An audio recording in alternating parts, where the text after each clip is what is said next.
कन्या को प्रकट करा आवाज देकर। माता पार्वती जी ने आवाज लगाई, कन्या को प्रकट करा। जैसे ही वो अशोक के वृक्ष से कन्या बाहर निकल कर आई, माता पार्वती के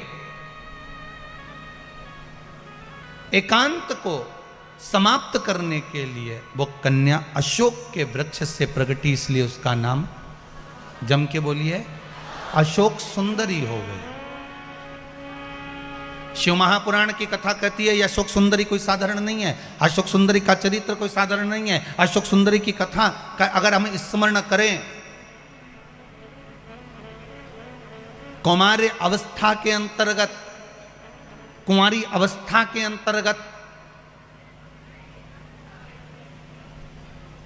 जिस कन्या हो चाहे वर हो, अगर उसके जीवन में, अगर वो कुंवारी अवस्था में है, चाहे कन्या हो चाहे वर हो, उसके कुमार अवस्था के अंतर्गत उसको जीवन में कुछ भी तकलीफ आए, हम तो फिर बच्चों से भी कहेंगे, ये बेटियों से, ये बेटों से जो कुंवारी अवस्था के हैं जिनका विवाह नहीं हुआ, उनसे हम ये जरूर कहेंगे कि जब भी आप शंकर जी को जल चढ़ाने के लिए जाओ, एक लोटा पानी चढ़ाने के लिए जाओ, तो शंकर जी को जब जल चढ़ाओ तो उससे पहले प्रयास करना कि जो शंकर जी के सामने, आपको मालूम है ना अशोक सुंदरी की जगह, शिव जी के सामने जहां से पानी बहता है, उसके सामने बीच में एक मोटी सी लाइन होती है, वो अशोक सुंदरी की जगह होती है। अगर आप कोई एग्जाम देने जा रहे हो, कोई कंपटीशन एग्जाम में बैठ रहे हो, कहीं इंटरव्यू देने जा रहे हो, या कोई परीक्षा निकल नहीं रही है, तो प्रयास करो, विवाह नहीं हो रहा है या कोई काम आपका अटक रहा है, तो शिव को जल चढ़ाने से पहले अशोक सुंदरी वाली जगह पर आप थोड़ा सा जल समर्पित करो,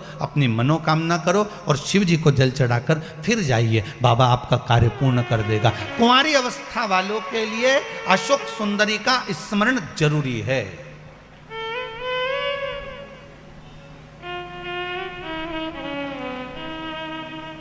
जाते हो आप लोग मंदिर?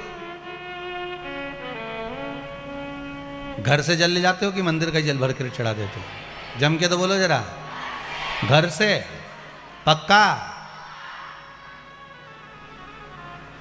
सही है, फिर तो फिर मतलब धीरे धीरे तुम सुधर गए, ये तो पक्का हो गया। और होना चाहिए, या तो सुधर जाओ नहीं तो सिधर जाओ, सीधी सीधी बात हो, थोड़ा थोड़ा तो सुधरो रे। इतनी कथा हो रही है, इतनी कथा, इतनी कथा, इतनी कथा, जहां देखो कथा ही कथा, कथा ही कथा, तो कथा में से कुछ तो ग्रहण करो, नहीं तो मालूम पड़े यहां से सुनी, यहां से निकाल दी, बची कुची थी तो कपड़ा में से झटकार दी, घर पहुंचे, घर वालों ने पूछा क्या लेके आई, पूरी सब्जी, ये लो तुरंत। थोड़ा सा ग्रहण करिए अपने जीवन में, थोड़ा सा उतारने का प्रयास करिए अपने जीवन में, थोड़ा सा उतारने का।